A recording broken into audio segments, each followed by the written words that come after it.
Internet adalah ruang yang sangat luas. Kita biasa memakainya untuk mencari informasi, berkomunikasi, atau berbelanja. Tetapi, di balik itu, ada lapisan lain yang jarang diketahui orang banyak. Sebuah bagian tersembunyi yang tidak mudah diakses dan tidak terlihat oleh mesin pencari biasa. Bagian itu sering disebut sebagai dark web. Di dalam dark web, inilah lahir sebuah pasar online yang mengubah cara orang memahami privasi dan perdagangan digital. Pasar itu bernama Silk Road. Kasus Silk Road menjadi salah satu cerita paling terkenal dalam sejarah internet modern. Tidak hanya karena transaksi ilegal yang terjadi di dalamnya, tetapi juga karena tokoh yang berada di balik layar, Ross Ulbricht. Kisah tentang dirinya bukan hanya soal kejahatan dunia maya.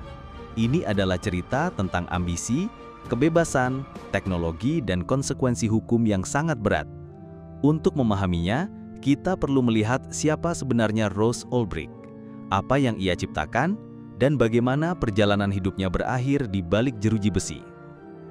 Ross William Ulbricht lahir pada 27 Maret 1984 di Austin, Texas. Ia tumbuh di keluarga yang mendukung pendidikan dan kreativitas. Di sekolah, Ross dikenal cerdas dalam mata pelajaran sains dan matematika.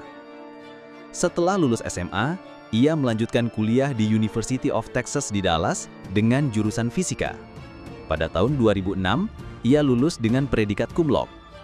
Ia kemudian diterima di Penn State University untuk program pascasarjana ilmu material. Namun, ia hanya bertahan 2 tahun sebelum keluar karena merasa jalur akademik tidak sesuai dengan keinginannya. Ross mulai mendalami filsafat libertarian. Ia percaya bahwa pemerintah tidak seharusnya mencampuri pilihan individu, termasuk urusan ekonomi maupun gaya hidup. Pandangan ini mendorongnya untuk bereksperimen dengan teknologi baru yang bisa mewujudkan ide kebebasan absolut. Pada awal 2011, Ross meluncurkan situs rahasia bernama Silk Road. Ia membangunnya dengan jaringan Tor agar penggunanya sulit dilacak dan hanya menerima Bitcoin sebagai alat pembayaran. Saat itu, harga 1 Bitcoin masih di bawah $10. Silk Road awalnya hanya memiliki beberapa ratus pengguna. Namun, dalam beberapa bulan jumlahnya meningkat pesat. Platform ini memungkinkan siapapun menjual barang tanpa pengawasan asalkan tidak melibatkan kekerasan.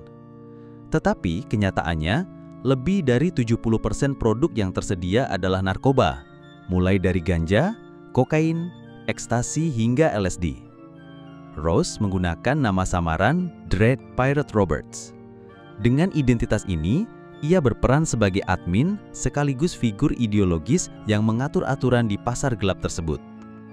Dalam 2 tahun, Silk Road menjadi pasar gelap terbesar di internet. Pada puncaknya, situs ini memiliki lebih dari 100.000 akun pengguna terdaftar dan sekitar 4.000 penjual aktif dari seluruh dunia. Menurut data investigasi FBI, nilai total transaksi di Silk Road mencapai sekitar $1,2 miliar Amerika. Dari jumlah itu, Ross diduga mendapatkan komisi sekitar $80 juta Amerika dalam bentuk Bitcoin. Keberhasilan Silk Road membuat harga Bitcoin melonjak karena mata uang digital itu menjadi andalan dalam transaksi anonim.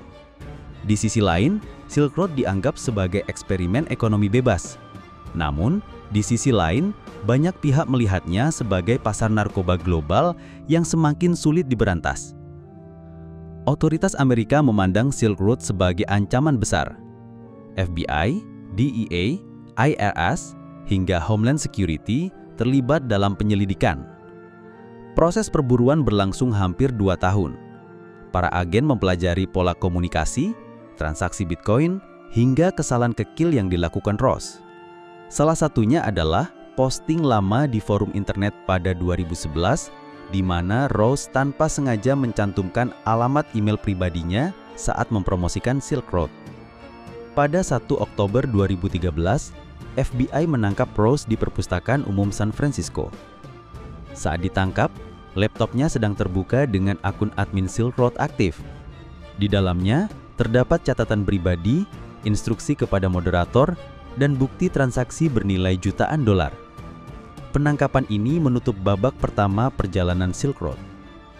Persidangan Ross Ulbricht dimulai pada Januari 2015 di New York. Jaksa mendakwanya dengan 7 tuduhan berat, termasuk konspirasi perdagangan narkoba, pencucian uang, dan pengoperasian sistem kriminal berbasis internet. Bukti digital yang ditemukan di laptop Ross menjadi faktor penentu. Terdapat catatan yang menunjukkan bahwa ia memang mendirikan Silk Road sejak awal. Selain itu, pesan-pesan yang ia kirim ke moderator dan bukti saldo Bitcoin memperkuat posisinya sebagai pengendali situs. Pada Mei 2015, pengadilan menjatuhkan hukuman penjara seumur hidup tanpa kemungkinan bebas bersyarat. Ross saat itu berusia 31 tahun. Hukuman ini dianggap sangat berat, karena biasanya pengedar narkoba dengan kasus serupa bisa mendapat hukuman lebih ringan. Namun, hakim berpendapat Silk Road telah memfasilitasi perdagangan narkoba dalam skala global, dan Ross harus bertanggung jawab penuh. Meski Silk Road ditutup, dampaknya masih terasa. Laporan resmi menunjukkan bahwa dari 2011 hingga 2013, lebih dari 1,5 juta transaksi dilakukan di situs ini. Jenis narkoba yang paling banyak diperjualbelikan adalah ganja, dengan sekitar sepertiga dari total penjualan. Kasus ini memicu perdebatan luas. Pendukung Ross menilai hukuman seumur hidup terlalu berlebihan, mengingat ia tidak melakukan kekerasan fisik. Lebih dari 250.000 orang menandatangani petisi online yang meminta keringanan hukuman.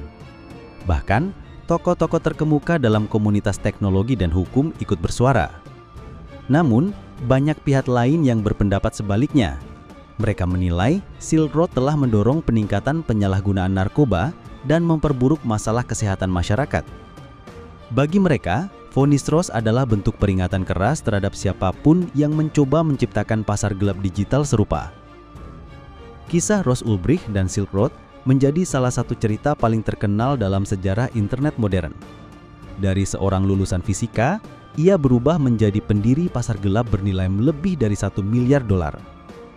Kini, Ross menjalani hukuman seumur hidup di penjara federal. Sementara itu, jejak Silk Road terus mempengaruhi perkembangan teknologi, hukum, dan perdebatan tentang kebebasan digital. Kasus ini menunjukkan bagaimana teknologi baru bisa menciptakan peluang sekaligus masalah yang besar. Ross Ulbricht mungkin hanya satu orang, tetapi idenya mengubah cara dunia memandang internet, kripto, dan batas kebebasan di era digital.